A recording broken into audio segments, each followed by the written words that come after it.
Welcome back. We have made it to episode 24 of the Gridiron Pulse. I am joined by my lovely co-host, Mr. Cole. How are we doing today, brother? I'm doing great, Jacob. Man, NBA season is over. I know we're going to get into that, which is just one more domino that has to fall until we're into football season. We're creeping up here on probably the worst time in sports, probably. Yeah. MLB is not even halfway done, slash almost halfway done. NBA is over. No more college sports because the College World Series ended. Shout out LSU, by the way, SEC winning it all. Yep. 6 years in Now a row. Yep, exactly. And now we're just in preview slash still 2 months out territory. Yeah. So, One but more we're almost to the preview. college football video game, which we're really excited I about know. that. Dude, we have 2.5 weeks. So there's, I think it's, what is it, 18 days or something like that? Yeah, two and a half Yeah. weeks. I know there's only 30 days in June, so 17 days, 2.5 weeks exactly to the day. But yeah, let's dive right into this unfortunate game 7, dude. I was so excited to watch this, and then throughout the first quarter, I was like, "Yep, yep, it's game 7 is game 7ing," and then very shortly, very shortly that started not game 7ing after Tyrese Halliburton gets hurt, pops the crap out of his Achilles with 4 minutes left in the first quarter. After hitting three threes from the absolute parking lot, it looked like there was about to be a movie. But yeah, he unfortunately got hurt and will miss the remainder or the entire season next year. He's going to be out for a long time. Towards Achilles, Thunder win 103 to 91. Pacers kept it close for about 2.5 ish quarters. Then the Thunder started pulling away. They had a 34-point third quarter where they outscored the Pacers 34 to 20. And then that's the difference in the game right there. The thing that sucks most is obviously, yes, Halliburton getting injured there and out for the game. So you're like, dang, Pacers aren't going to have him for the rest of this game. But then you quickly realize you're going to be out for a whole calendar year and that you're going to miss the entire next season. I can't think of a more brutal just injury timing for that, especially because, like you said, he was hot. He was 3 for 4 from three. It seemed like in the beginning of the game that they were just going to let Nimhard go to work because very early in the game, if you were watching, Halliburton got the ball, passed it to Nimhard, and he was kind of running the offense. But then once he settled in, kind of got that calf underneath him a little bit, he felt comfortable and it looked like he was about to do his thing. But again, the injury and I mean, it looked over. I mean, and it pretty much was, but the Pacers once again tried their hardest to go on a run there. And I gotta say, shout out to the Indiana Pacers because that is a team right there. I mean, you've heard it a million times, but they just don't quit. Even when it was way out of reach and it didn't seem like it, they were still picking up full court. Benedict Mathurin was a madman trying to drive to the basket any way he could. TJ McConnell, of course, I mean, just the definition of a gritty player. Which ESPN, do we have to follow TJ McConnell into the locker room when he's crying in his mom's arms? I Do saw we that have to too. do that? Is messed up. But congrats to OKC though. But I mean, when we talk about NBA and parity, that's 7 years in a row that there's been a different champion, which there's a little bit of debate on if that's actually good for the league or not. Because at least in my opinion, it's a little bit more interesting when it was kind of. I personally think that dynasties can be a good thing for sports because it's Yeah. almost like there's a goal. I mean, of course, the championship is a goal, but I don't know. There's kind of a sense of you're trying to take down the empire, which we have that right now with the Chiefs a little bit. Mm-hmm. And then, of course, whenever it was the Patriots, and then when it was Alabama back in the day in college. So, again, I leave that more to the NBA fans to talk about that. But I feel good for OKC, though. I mean, they had Harden, Westbrook, all those guys. They couldn't get a championship back in the day, but they find a way to get a championship. small market team, and SGA comes away with the Finals MVP and regular season MVP and the scoring title. Which I mean that's one of the most accomplished seasons of all time. Yeah, I just wish he didn't. I didn't like it. Yeah, we know how I you feel about didn't like watching it. Shea. It was bad. I just, I don't know. I don't like his face. It's very weird.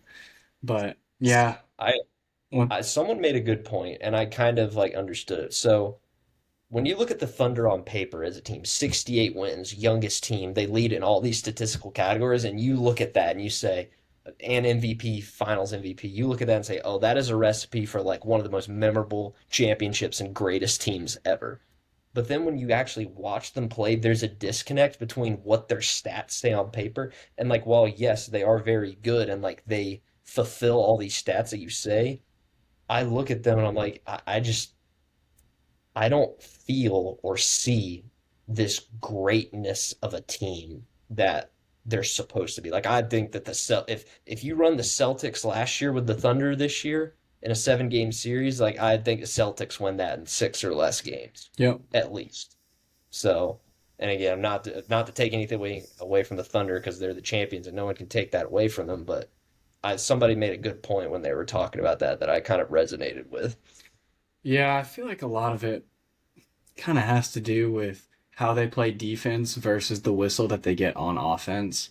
It's kind of crazy. I was all these tweets saying like if Alex Caruso and Lou Dort had to guard Shea, they would both foul out in 4 minutes of game time. Like that's true. I know you saw the clip of who was one of them just grabbing TJ McConnell's arm right in front of the referee for like 10 seconds and they ended up getting a steal and getting a fast break off of it. If TJ McConnell did that going the other way, I mean, he wouldn't have been playing. They would have kicked him out, put him on death row for it. But I mean, yeah, they're a visually unappealing team to watch, as opposed to a team like the Pacers, who you can have like everyone just coming in trying to do what they can. TJ McConnell was awesome off the bench, like you said, 16 points. Benedict Mathurin had 24 and 13 rebounds. I mean, he was an absolute menace. Nemhard had 15, Siakam had 16. The rest of their starters played like trash, being Aaron Neesmith and Miles Turner. It's kind of sad. I mean, if they would have stepped up, I mean, those are like well known, like maybe not star players, but I know Miles Turner is about to command a pretty large contract. But he definitely didn't play like it this finals. He was someone that I wanted the Hawks to go after this year in free agency, but after watching the finals, I don't necessarily think that's a great idea. But on the other side, you had Shea putting up 29, 12 assists, 8 of 27 from the field, which is not Two great. of 12 from 2 three of or 12 something like from 3, not great. Lou Dort, 9. Holmgren had 18. He had a pretty good game. Jalen Williams, 24 and 4 on 7 of 20, 2 of 7 from the 3. Caruso was good off the bench. Casey Wallace was good off the bench. Other than that, that was where the majority of all the scoring came from. I think going back to your point, it's like they get an incredibly favorable whistle on offense. And then they play the most physical, like, I guess, lockdown defense. But if you're calling fouls, how you call them the other way down the court, their defense is not that great. Like, I don't get it. It was a very weird finals, all in all, for me. And then, especially after Halliburton going down, I mean, I was watching a little Pat McAfee today. Like, you can make an argument that Halliburton could have gone for 40. And then, I mean, he's done it before. He's done it in the playoffs. But he was scorching red hot and then just didn't. Just got hurt. yeah. To me, it felt like the game seven. If I were to tell someone like who didn't watch it, essentially it was both teams went back and forth early. Halliburton gets injured. Both teams continue to go back and forth. The Thunder go on one big run and just held on because the Pacers couldn't do anything without their best player. Like it was that run in the third quarter going into the fourth quarter where it was like 89 to 60 7 or something like that, Yeah. like before you knew it. And then at that point, the Thunder had won, and it was just about like them holding on, which they tried to give it away because it was like 90 to 75 or like Yeah. 91 to They 77 at got they one cut it point. to 10. Yeah. But yeah, without the pace of their best player, it was just kind of it was going to be an uphill battle, especially on the road. Yeah. So, I mean, especially with this injury being like it's gonna last an entire year. So he's gonna be out for the whole season next year, along with everyone else who tore their Achilles in the playoffs, which is Dame Lillard of the Bucks, and then obviously Jason Tatum on the Celtics. That definitely opens up the Eastern Conference for a team like the Atlanta Hawks, who should be getting healthy. We should have Jalen Johnson back. Who knows? Maybe we package a couple of draft picks and trade up and get Kamen Malawach, big old center from Duke. Or we utilize, we got like a $25 million trade clause in some deal. I think it was the DeJounte Murray trade that we did last year, where essentially it's like, I don't necessarily know how it works, but the way it was worded, it was like if we were to trade for like a big market or sign a big market free agent, someone who would command a large salary, like you could like cut 25 million off of that. I just thought that was interesting, just something that I came across this past weekend, kind of like before the finals, but you could I mean, the Celtics are still going to be good. They're still probably going to make the playoffs, but Jalen Brown's going to have to command that team. And then, do the Indiana Pacers even make the playoffs without Halliburton? Because they were a 4 seed. They were kind of, that's not bad by any means, but they were the hottest team in the second half of the year. And without their best player, I don't know.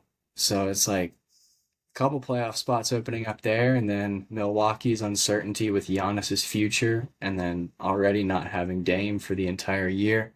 It just seems like the East is going to be relatively wide open, for lack of a better term.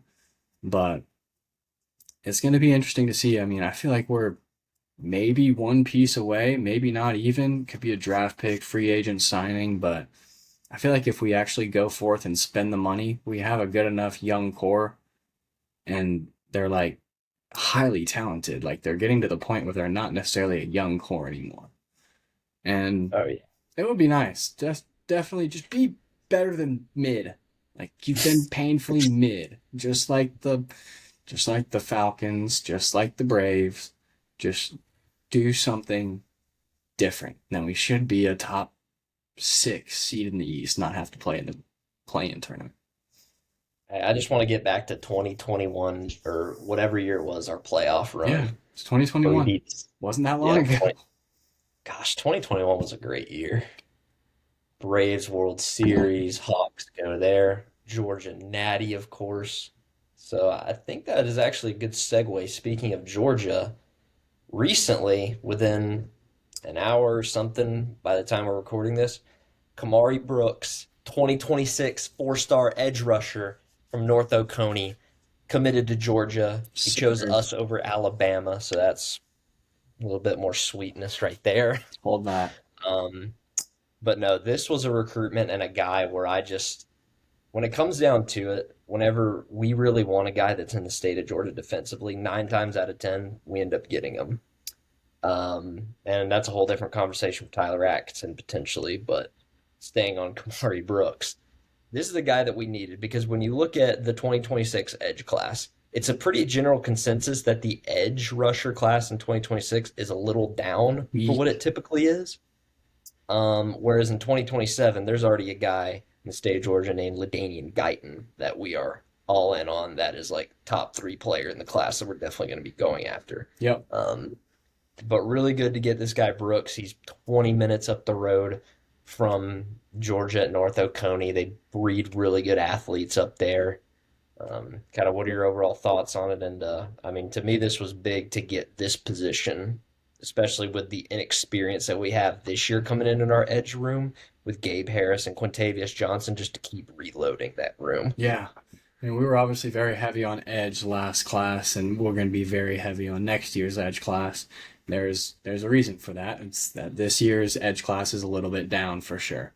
But I definitely think we got the best one, if not one of the top 2 or 3 in the entire country.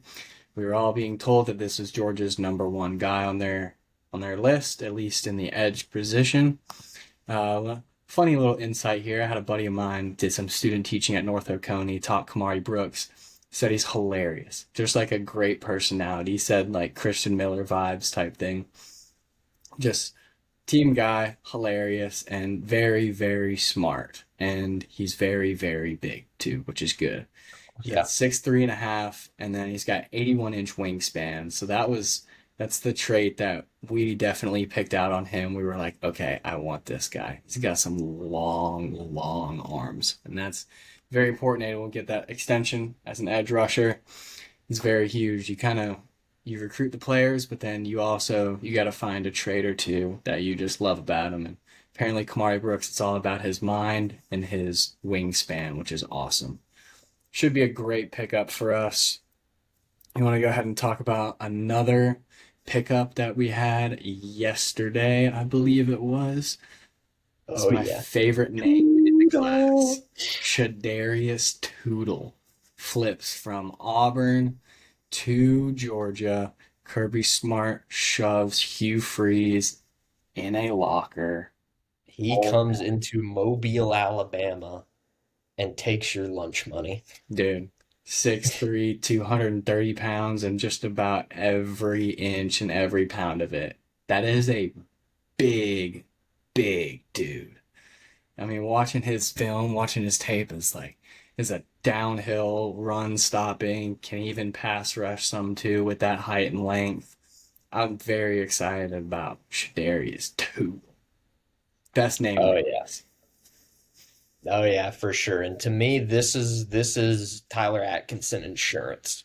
Not that Shadarius is by any means a quote unquote backup option because he's obviously a very good linebacker in this class, but we've seen it where, especially at certain positions, Georgia at times have gone all in on players and have basically said, we don't have a backup option. Like, you are our guy. A la Arch Manning in the 2023 class. We went all in on him. Yeah. And we basically said, if we don't get you, then we're just going to have to bite the bullet on a 2023 quarterback.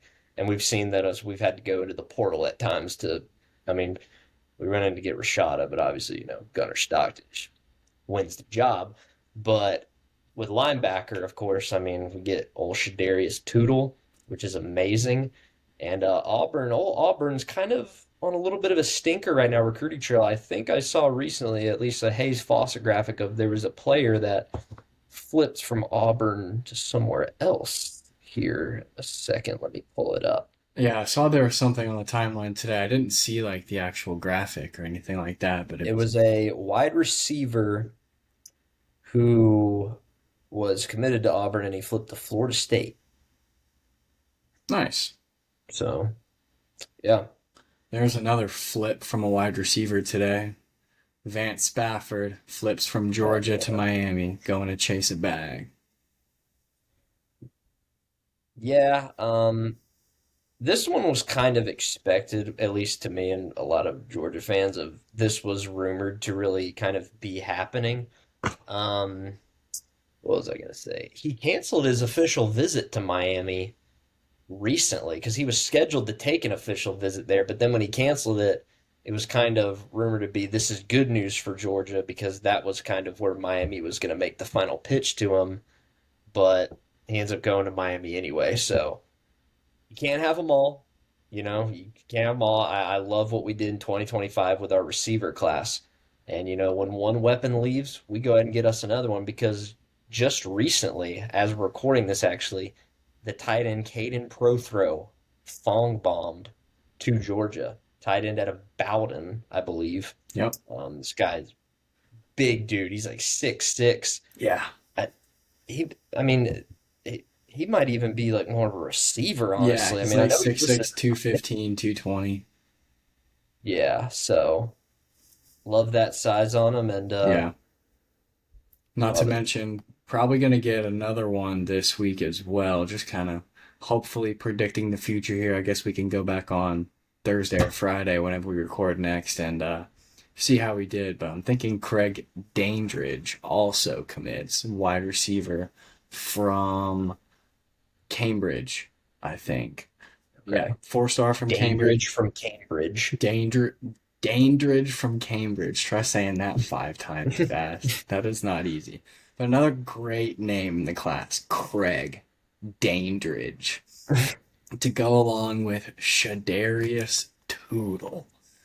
But yeah, we think he's gonna be committing sometime later on this week to the University of Georgia, which we can very much hope for. As we Hmm. say, you said this right before we hopped on air, is like the something when there's an action, there's There, always a reaction. yes, I believe this was it who's the guy? Newton for Oh, every Isaac Newton. Isaac Newton for every action, there's an equal and opposite reaction. It's the laws of Stafford, physics. yes. Which there's been a little bit of some allegations thrown Isaac Newton's way recently. He might be a Questioning my fraud. boy? He might be a fraud Oh yeah? because they are claiming that he is so old and he had these thoughts so early to where that before there was technology that anything that he said was obviously going to be revolutionary to those people. Like an object at rest stays in rest. What? That really just means Whoa. like you can't use the force to move things. Exactly. So, I mean, at least that's been on my For You page. Some allegations are thrown Isaac Newton's way. I'm not going to sit up Hmm. here and say, give Isaac Newton the he played against plumbers treatment. Okay. I respect all eras. All right. I respect eras, and he was great for his era. But, Is Isaac Newton washed? I don't know. I don't know, dude. I mean, Who's next next? thing you know, Galileo? Like, what are we doing here? Come on, dude. I was just about to say, dude, next thing we know, Galileo is going to be claimed as he just looked at stars merchant. Like, I don't know, dude. The youngins are kind of disrespecting the old heads. Oh, dude, we grew up on those old heads, dude. What I about know. Einstein? Did he not invent anything now? Yeah, I don't know what they would say to that. Yeah. I think Yeah, I don't think he's they got would. more concrete evidence in his favor. But some of Yeah, these that's philosophers just like they were just talking, bro. yeah. Einstein, that's the wilt. Okay, like he's putting up wilt numbers. You can't deny that. Like, okay. But did Although he we'll really say, score 100 points in a game? did I? Yeah, exactly. Whenever you have accomplishments that you're old, and it's like, okay, that's actually cool, but did that actually happen though? Well, You which know? one of them tried to predict the future? Because we got a couple more of these recruits that we can try and do Oh, that for. was it who was it? Not Nostradamus. Oh, dude. That was him. Nostradamus. All right. Jay Lamar. Nostradamus will be a Georgia Bulldog by the end of the week. We need to have our own like thong bomb system. The Or Nostradamus meter. yes, Nostradamus ometer. Nostradamus. Nah, yeah. I don't know. We'll We'll workshop work that, on but yeah. that. Yeah, we Yeah. will. So for later on in the week, we have Craig Dandridge, Jay Lamar, and then Malachi Lee is a lineman from Hawaii. I did hear, or I read a cool story on this on the board. It was that Kirby Smart used some of his $13 million salary, hired a private Hawaiian chef to come cook for the family at his house on Malachi Lee's recruitment. I like that. Just like authentic. Use that salary. You probably got no car payments. You driving around in an Athens Ford F-150. You probably paid off your house already because you make $13 million a year. Where else does all this go? Kirby Copter, obviously. Yep. And it's got to be food. I mean, Kirby ain't getting any skinnier. He's got the kids on a workout plan that'll change their lives. He might need to get back in there, get back in the gym because he's been eating too good. Hey, I'm telling you right now, I don't know how I could be a recruit in this day and age because every visit I go on, these dudes are putting private chefs in front of me saying this guy's going to be your guy when you commit here. I'd be ready to commit to any school that I went to. Yeah, I, that'd be, I don't know how I'd do it, but I'm telling you what, that Hawaiian, that's some good stuff, dude. I taste used of to be home. a whole. Yeah. I used to be Hawaiian pizza hater, the pineapple on pizza. I used to be a hater, but I'm gonna be honest Then with you you, grew dude. up. It's kind of gas. It's kind of gas. The sweet and salty savory combo. Yeah. It's pretty good. I'm not one to say I have an insanely mature palate by any means, but I've had some good food in my day. I Yeah. would love to be a recruit on a visit with any kind of private chef. I mean, Yeah, getting a private chef from your homeland to come into your home and your exactly. new home. It's big brain. Anyone can get a chef to cook you a steak. Okay? No. We know you. We respect your culture. We know what you eat. All Yep. right? So just to Just keep recap, that in mind. Jay Lamar, Craig Mhm. Dandridge, Malachi Lee should all hopefully be popping off this weekend, along with Khamari Brooks, who did just commit about an hour or two ago. And then we have on the hopefuls category, Caden Prothrow as well. Yep. That one's like icing on the cake type of recruit. That would just be amazing. And you know it would be like a chocolate drizzle with like extra like I don't know what would be other than a cherry on top. What? If we get this Tyler Atkinson kid, Yeah. that would be. And I hate to do this, but like I almost did this with the Jared Curtis recruitment, where I kind of disassociated. Said, all right, at this point, it would be very cool if we got him. I'll have another one of those, just like super, super special ice cream, brownies, you name it on top. What flavor Chase though? Calicut. Someone's film that I was sent not too long ago. One of my buddies, very, very high on this kid. I mean, he's a 5-star safety out of Texas, out of the Houston area. It doesn't seem like he's gonna commit. So he's probably on the maybe not side. But if he did, I mean, this kid has some of the most impressive high school film that I've seen. 6'3", 210 pounds, strong safety, can also play outside corner as well. I think we'd be recruiting him as an inbox safety. I mean, dude, talk about laying the wood, bringing a thumper from the safety position. Athletic freak would just be the ultimate icing on top. But my only rebuttal was we already have like 4 safeties committed in this class, but I was told Yeah. he was being recruited as an outside corner, which I don't know. I didn't really see it on tape, but he would definitely be good. It's great man to man, but when you're that good in that high school program, you really only have to run man, so you don't have much film plan zone. No, yeah, for sure. I mean, all these guys, I mean, the next week or two, it looks like things are going to start popping off. Some dominoes are going to start to fall. Yeah. Really, I would say the biggest domino that is yet to fall that will be tomorrow is Ryder Lyons, top three quarterback in the 2026 class, is going to commit. And I think his top schools, I think it's like Oregon, BYU, and a couple other schools. All intents and purposes, it's Oregon versus BYU. And if I was using my Nostradamus meter, I'd go about 70% on the BYU side, Really? which, yeah, I'd say that. Oregon going 0 for 2 in their top 2 quarterbacks in the class. Yes, Jared Curtis, of course, they were all in on him. As you know, commits to Georgia. Within 5 minutes of Jared Curtis recruiting, Ryder Lyons is predicted to go to Oregon. He even had an OV set up to Oregon. But then as this process went on, I don't know what changed if I don't know what BYU's doing up there, but all I know is Let that me they tell are you about Joseph Smith. Have you heard about the Great Book of Mormonism? clearly Ryder Lyons has, and clearly he resonates with it because I would I wouldn't be shocked. I don't want to say that, but I'm just saying I'm heavily favoring BYU in this one.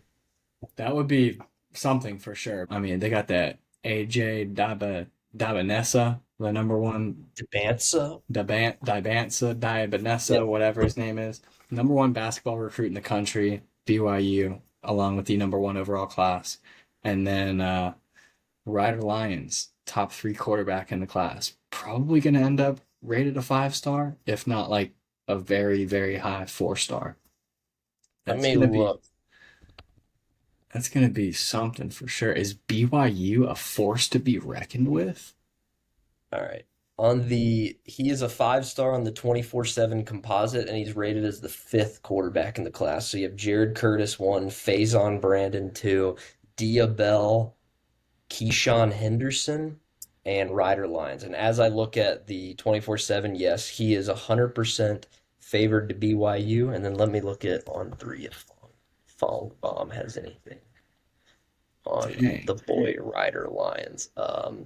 See, this is interesting now. See, on three, they have him 48% to Oregon, 31 to BYU. So some conflicting reports here. There's some disconnect. So What are the dates in the articles? Or does it have like a which one was more recent? so let me look. Um, it doesn't say on three, but I'm pretty sure on 24/7 here. Let me look at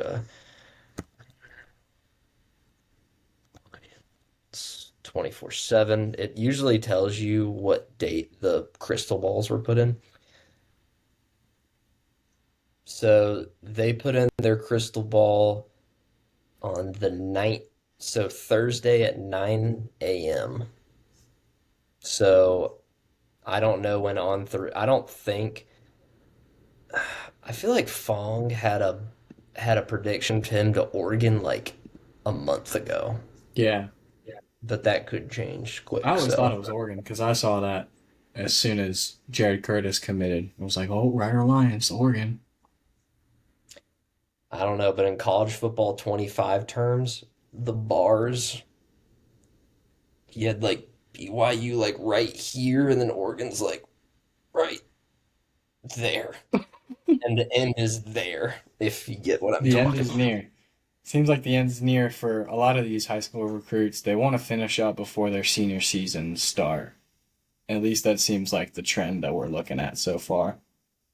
That's why all Yeah, these are I going to mean come that's to been an the end. trend for the past couple of years. Yeah. I mean, like within a month or a month and a couple weeks, this should be just about over. And then it's really just in season visits from then on out. Yep. Anything else on the recruiting trail we need to talk about? I don't have anything else Georgia related, really. No, I think we touched on everything, dude. Are you ready to get on Wall Street a bit? You ready to buy or sell some stocks? Oh yeah, I am. So Let's just go for one by those one. Start. You want to start with buy or start with sell? hold on, let me explain what we're doing Oh, here to the people. yeah. So essentially we're about to do a segment here called buy or sell. It's pretty simple concept. Me Self-explanatory. and Yep. Me and Jacob, we are going to list some teams, some college football teams going into this season whose stock we are buying and selling. So yes, I think we should start off with sell. Get the We'll start off negatives with out of the way sell. so then we can get into the positives. So, Cool. Yeah, I'll go um, first because I have four, and then we'll just go one, one, one, one. yeah, yeah, that Cool. works. All right. We kind of we've been talking about this one a little bit. I am selling Oregon. I think I think the national perception of them. Are you crossing them off your list?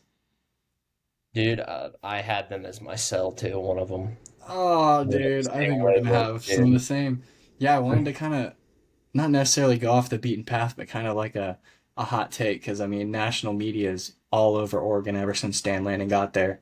I mean, they got the recruiting hotbed with Nike money, film night, especially with no rules and regulations, I guess, for now until maybe next month. But they're trying to get just about anything they can on the recruiting trail. And then national media is just portraying them as like playoff lock. And we don't know really anything about Dante Moore. I mean, they're going to have a great team around him. I think they're going to be a good overall team, but I don't think they're like top five to top three in the country caliber. Uh, they'll probably make the 12 team playoff. I don't think they'll be undefeated, but yeah, I'm selling Oregon stock. I think it's a little bit too high. I completely agree with you. I had the same reasoning. I think the perception about Oregon is that they are now just year in and year out this natty contender.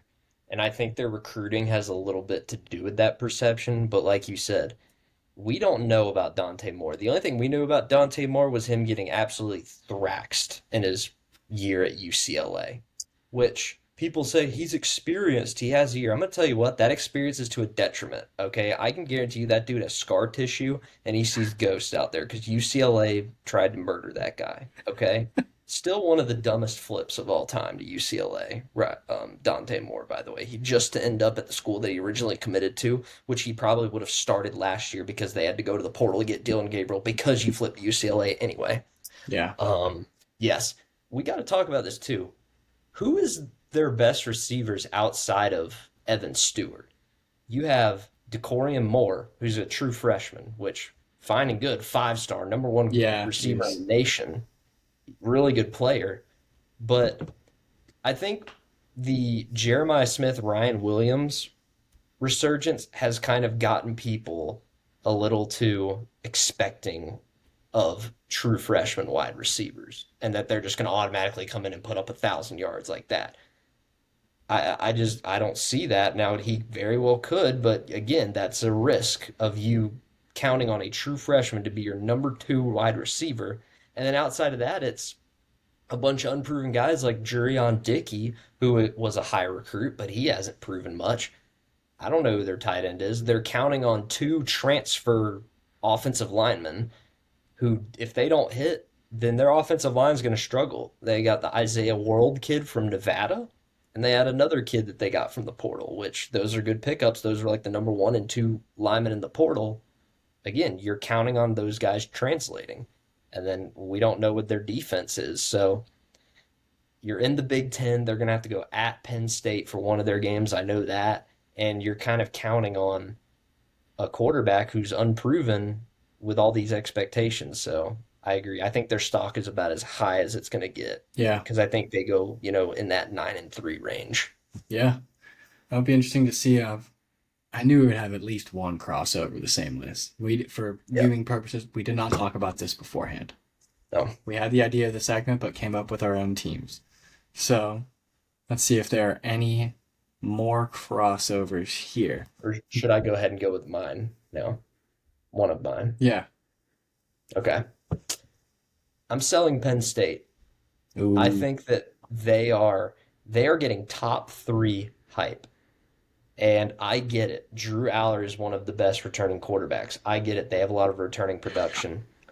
When you describe Penn State, they are to a T what they have been the entire James Franklin era. They're going to run the ball. They're going to play good defense, but I don't know about their weapons. What would you say about Penn State teams the last 5 years? They run the ball. They have good defense, but I don't know about the I don't know weapons. about their weapons. Besides And you Tyler have Warren, a 265-pound tight end. exactly. And now you're going into the year with the exact same Penn State team, but yet now we're supposed to think that they're like the number 2 team in the country Without Tyler Warren. without Tyler Warren, with a guy in Drew Aller that we're saying, hey, like he's going to take that step, which, I It's mean, like a career 59% completion percentage guy. like he could, Yeah. like he could very well do it. The only sure thing that we have for Penn State, like we said, is they are going to run the ball and they're going to play good defense. Okay, that'll get you into the playoff. Like you will be a playoff team. But when it comes to the semifinals, are you going to be able to throw the ball and win? I don't know. And that's why I'm thinking it's smart to sell their stock because they are quite literally they're being tagged as a national championship contender, top 3 team, like gonna beat Ohio State, like gonna win the Big Ten. And I just don't see it right now. Yeah. So I had selling Penn Penn State. State. I did not have them on my list, but I had them down, and then right before we started, I deleted them and replaced it with Oregon. So I was on the sell Penn State as well, but I wanted to take a Big Ten team that's supposed to be like that and then essentially say that they're not. But we both kind of went in the same direction there. We agreed on both of those. Mine, I might have this one purely out of spite. or not necessarily spite, but I just don't like them. I don't Mhm. think Georgia Tech is going to be able to at least do what they did last year. People are saying that it's going to be Miami, Clemson, and Georgia Tech all in the running for the ACC title. I don't necessarily think they're going to be all that. I know they have returning talent with Jamal Haynes and Haynes King, the Haynes brothers, even though it's first and last name, and they don't look anything alike. Jamal Haynes and Haynes King, I think they're going to be good. I just don't think they're going to be able to compound on the success that they had last year. Maybe it's out of spite for Brent Key leaving to go to Tech, but I get it. Maybe it's out of spite for their who's their offensive coordinator that they took from us? Buster Faulkner. Yeah, Buster Faulkner too. But it might just be that I don't like Georgia Tech, but I think that's kind of a hot take that I don't think they're going to be as good as they were last year. And they lost Singleton, of course, their best receiver. Yep. You went to Auburn, right? Yep. Yep. So yeah, I can see that. I just wonder, like, I mean, I think their win total is like 7.5 or something. So like I get what you're saying of like people think this, but I'm almost thinking that according to that, they're kind of almost not like to be that. Like, what'd they go last year? Like 7-6. I thought they So you were at think that least 8-4. I thought they went like 7-6 or something like that. They beat Miami. Yeah, maybe they went 8-5, something like that.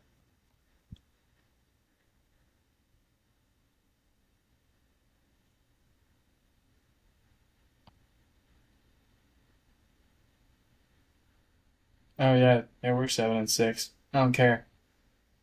So Sell, So you are saying they are going to either barely make a bowl game or not even make a bowl game. sell. All right, fair enough. All right. For me, this one's gonna seem like a layup almost, but I don't know. I'll do my explaining. I'm selling Vanderbilt. And hear me out here.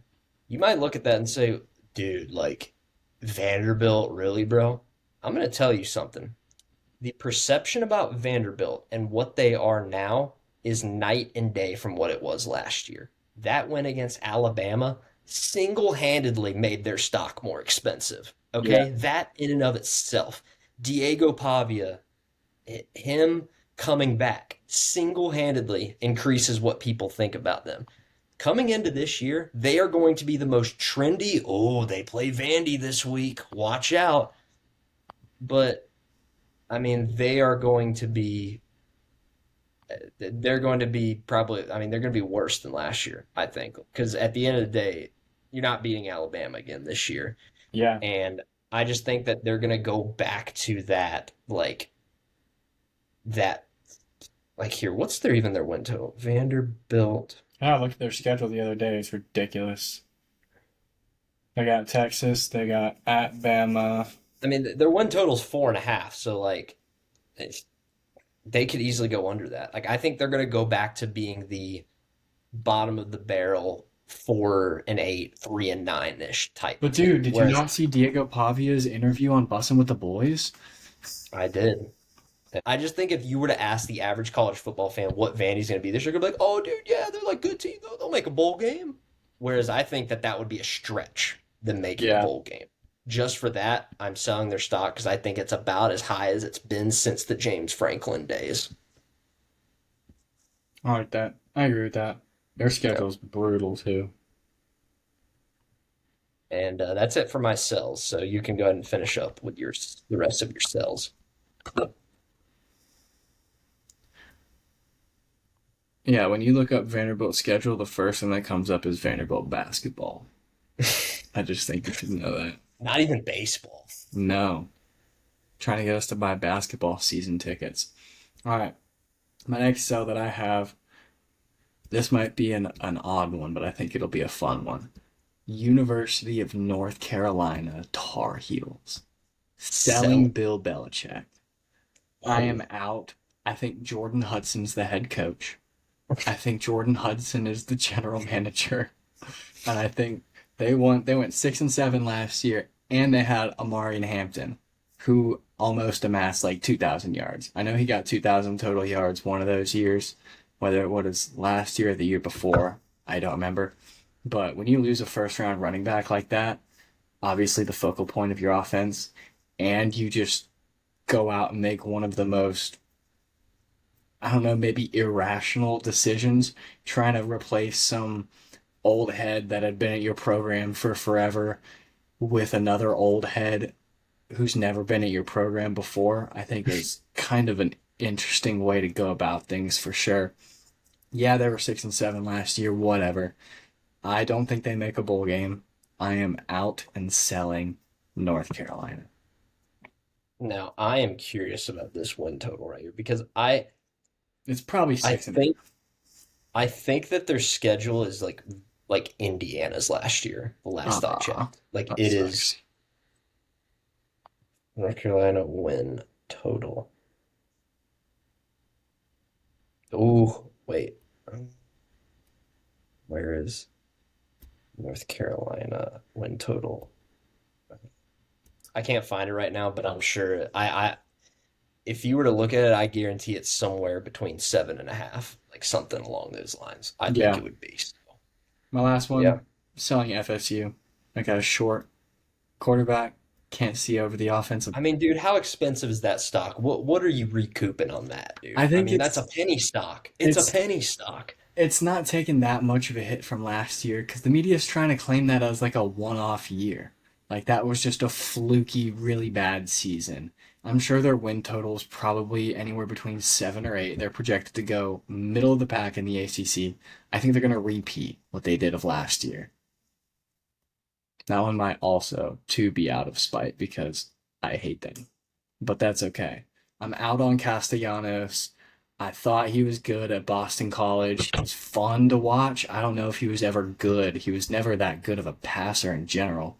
He was just fast and fun to watch. But what's their win total? Did you find it? 7.5. There we go. Yeah, under. No bowl game. Again. The under, the juice is so on the under. Minus 240 Dang. for the under. So, I mean, I wouldn't be surprised that drops pretty quickly. So, Yeah. it's Seems like a crazy. lot of people are agreeing with me in selling Florida State stock because it's bad. They're going to be bad. So this is awkward because under my buy option, I have Florida State on there. Ooh. I'm going to tell you why. See, Florida State stock right now at this point is about as low as it was maybe like a couple years ago when they got beat on a Hail Mary to But you just looked Jacksonville up facts State. that contradict yourself. I think 7.5 is with the juice on the under at minus 240. I mean, that might as well be 6.5 according to that.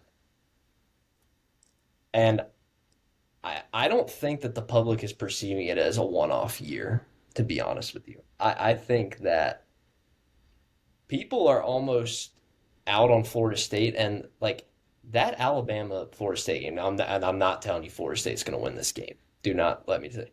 They are looking at that game like that's not even like a game people are looking forward to. Okay?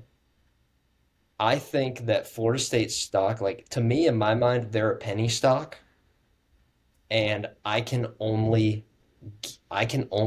make a profit off of them because it's so low. If it goes down even lower, I lost a penny. Okay?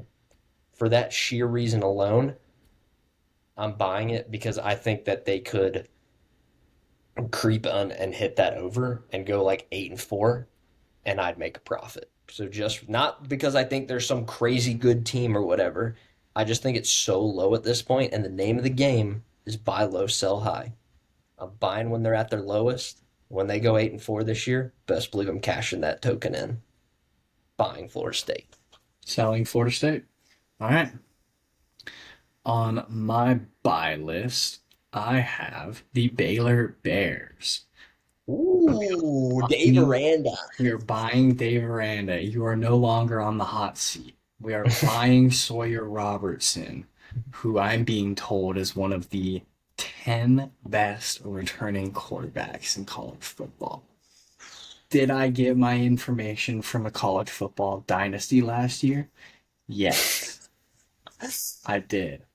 Does that mean What's his I'm rate? wrong automatically? No, it does not.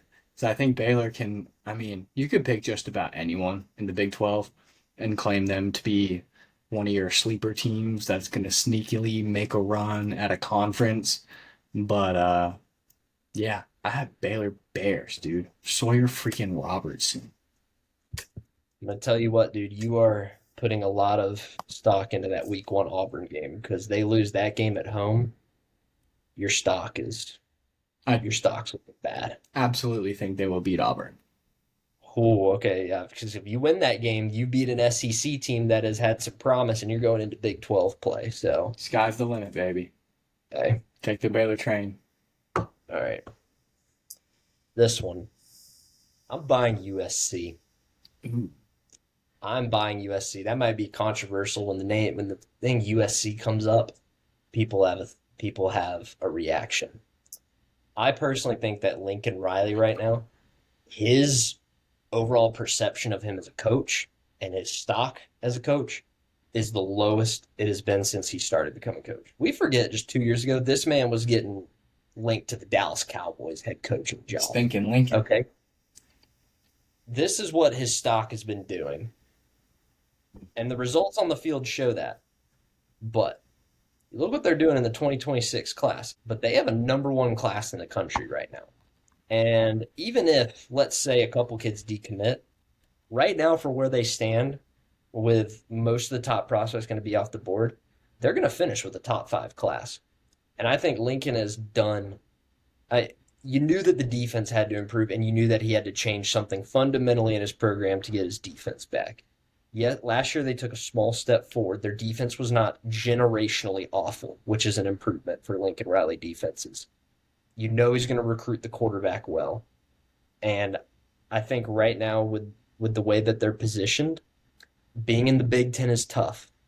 But I think USC is good value at this point because I think Lincoln Riley is he's viewed as negatively when I still think he has that in him and he's still relatively young as a head coach. I get that. I like that one. But I don't like stinking Lincoln. Yeah. Or the Trojans. Yeah, I have a kind of a similar one with a coach that we are very familiar with who has just been on an absolute down tear the past couple of years. Came in pretty hot, riding high. Came in from Georgia, our old offensive line coach, the pit boss. You're Sam buying RG. Pittman in Arkansas. We are buying their stock. Mainly because, like you said, it can't really get much lower. He was a hot seat coach all year. He's probably still going to be on the hot seat this year. I forget that kid at quarterback, his name, but he was a super freak athlete. And he was very fun to watch. And their offense they got a bunch of big, tall, and fast receivers. I think they're going to be able to score.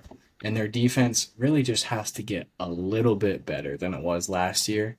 And I think they'll be all right. They will be just fine. And Pit Boss gets to keep his job. Talon Green, by the way. Oh, yeah, that's right. Transferred in from Boise State, I think. Mm-hmm. Yep. Arkansas's win. Oh, yeah. There are some books that have Arkansas at 4.5 wins right now. So, like you said, Can't pretty get pretty low right now. All right. This last one's going to seem like it came out of left field, which, if you're looking at a map of the United States, it quite literally does. I'm buying the Washington Huskies. Ooh. Hear me out here. You think of Washington, you think of a team that's fallen off. You think of a team, they were just in a national championship. And while you'd be correct, of course, Kalen DeBoer is gone and most of those players are gone. But people forget, they have Jed Fish as their head coach. Jed Fish is a heck of a coach. He took Arizona, who we see where Arizona is right now. That program was spiraling, and he got them to be a very, very good team. And now, with Washington, this is a name that you're going to want to remember for this upcoming season. Remember the name Demond Williams, quarterback. This guy, he was the backup last year. I think he was a true freshman or he was a redshirt freshman last year.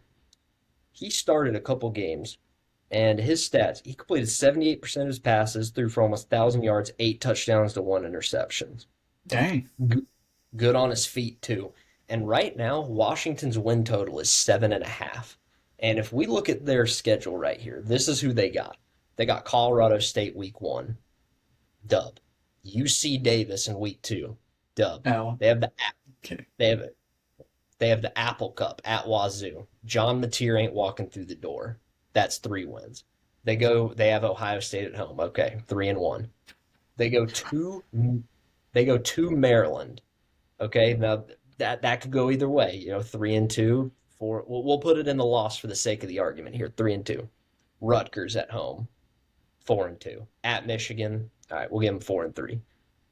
And then it's home against Illinois, at Wisconsin, home against Purdue, at UCLA. So if I do the math here, Colorado State, UC Davis, Washington State, Rutgers, Washington, UCLA, and you just have to win 2 of these games. You have to win 2 of these games. Ohio State, Maryland, Michigan, Illinois, Wisconsin, Oregon, which we can take out Wisconsin or Oregon and Ohio State. You have to win 2 of Maryland, Michigan, Illinois, and Wisconsin. I think they could do that. And I love Demond Williams. I look at this guy and I watch his highlights and some of his film.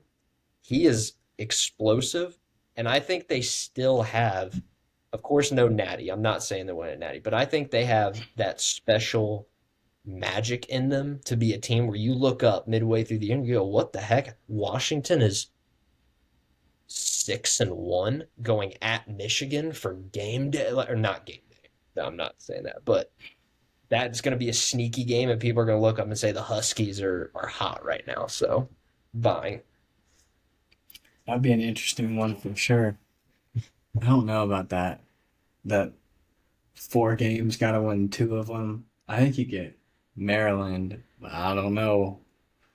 I don't know what else you get. Their schedule is the only drawback I would say of potentially, because I think that they are better than that 7.5, and it's going to be tough because they could very easily go 7-5, but they be I mean, because you're losing to Ohio State, you're gonna lose to Michigan, you're losing to Oregon. Those are 3 right there, and then there are a couple of toss-up games in between there, and I think that I don't know. I mean, you got Purdue and UCLA.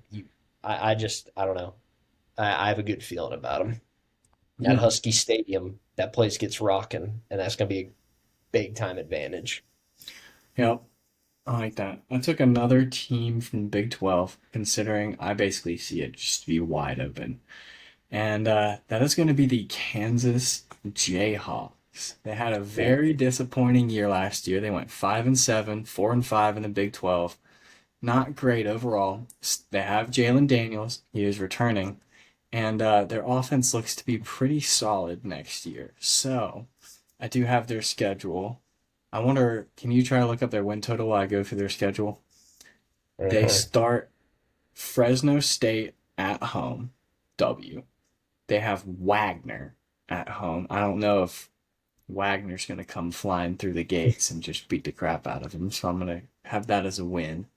And then they go at Missouri for their rivalry game. It's going to be a great game, week 3. We'll go ahead and be conservative and put that one in the loss column over here. So at 2-1. Then they got West Virginia at home. I'm saying W. Going through a coaching change, a complete roster overhaul with Rich Rodriguez. And then Cincinnati at home, who I think is going to be one of the worst teams in the Big 12. I feel like we can kind of put that one as W, which is 4. And they go at UCF, which will be interesting. UCF's been kind of on a spiral lately, but we'll say 4-2. We'll give them a loss there. And then we'll give them a loss going at Texas Tech, who seems to be one of the favorites in the Big 12. And then we have Kansas State at home. It's going to be a battle of two highly touted Big 12 quarterbacks, Avery Johnson, Jalen Daniels. I had Kansas losing the other rivalry game on the road, so I want to have them winning this one at home. Go 5-3. Then they got Oklahoma State. I think Oklahoma State's in somewhat of a down year. I mean, losing Ollie Gordon, I haven't heard all too much about them. So we're gonna give them a win. I have them at 6-3? Yep. I think. Yeah. And Or then four. at Yeah. Arizona, I think they're gonna win that one too. That's Arizona's a bad team after Jed Fish left. At Iowa State, L for sure. At Utah. Or Utah at home to end the year. Would be an interesting one. But I don't know. I think that's like 7-5. So you are right on their projection. They're projected at 7.5 wins. Yeah. So 1, 2, 3, 4. I think they could beat UCF. Yeah. Like, and what was the other one that they their first loss that you gave them?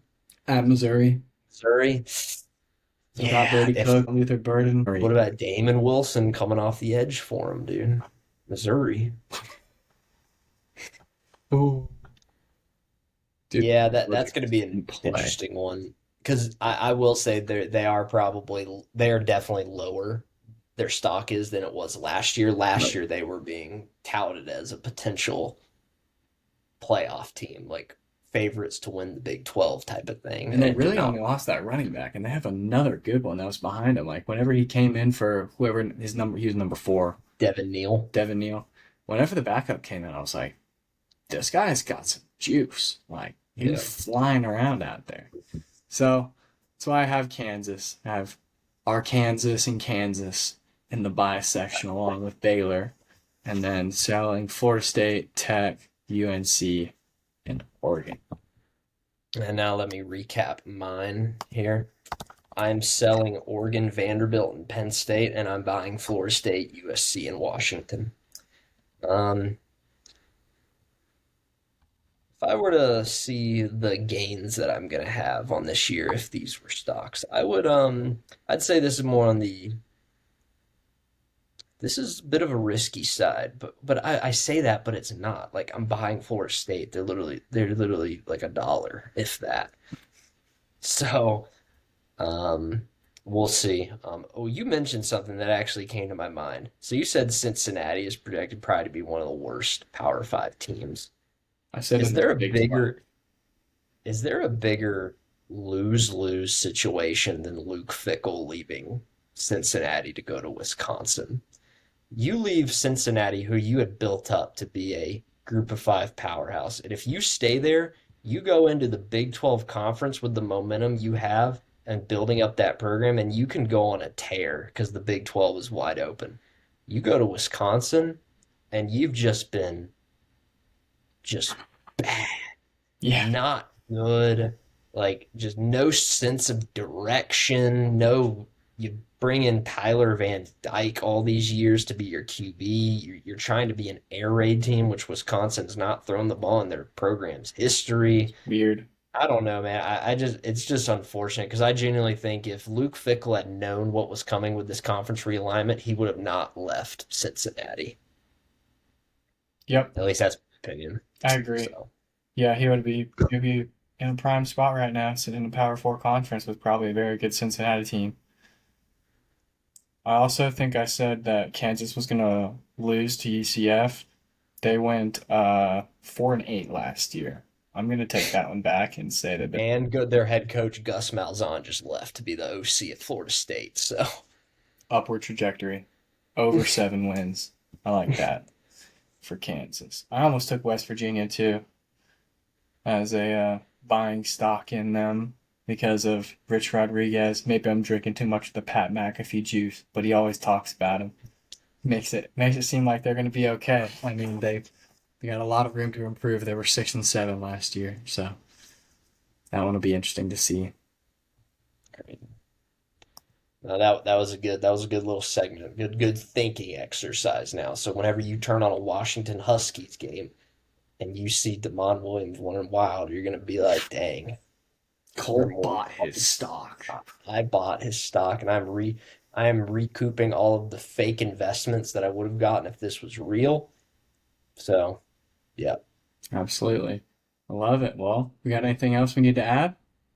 It's been a nice No, I think episode that's here. all it. We're gonna try to play these types of games and these types of exercise segments more often as we get closer to the football season because, there's not gonna be many sports to talk about, so we're gonna have to kind of, fill some time here and no better way than to talk about some college football. So, In a couple weeks, we'll be able to start supplementing them with our dynasty discussions as yes. well. As our league is growing rapidly, it seems like we Oh, might have yes. 8 people. No conference expansion though around here. No, eight. None of that. 8. None of Well, that. we are the Pac-10. We are rebuilding the Pac-10, and we'll have 8 user-controlled teams within our. We're gonna reshape it. It's gonna be a reshaped looking Pac-10, but boy, is it gonna be electric! I can't wait. What the Pac-10's supposed to be. Exactly. All our games coming after midnight. No, I'm kidding. That's not gonna happen. Yeah. I was about to say I don't remember that being a part of this That's not part of the conversation. agreement. All right, that's gonna do it for episode 24. Be sure to like, comment, subscribe. Come back for the next episode. We'll see y'all later.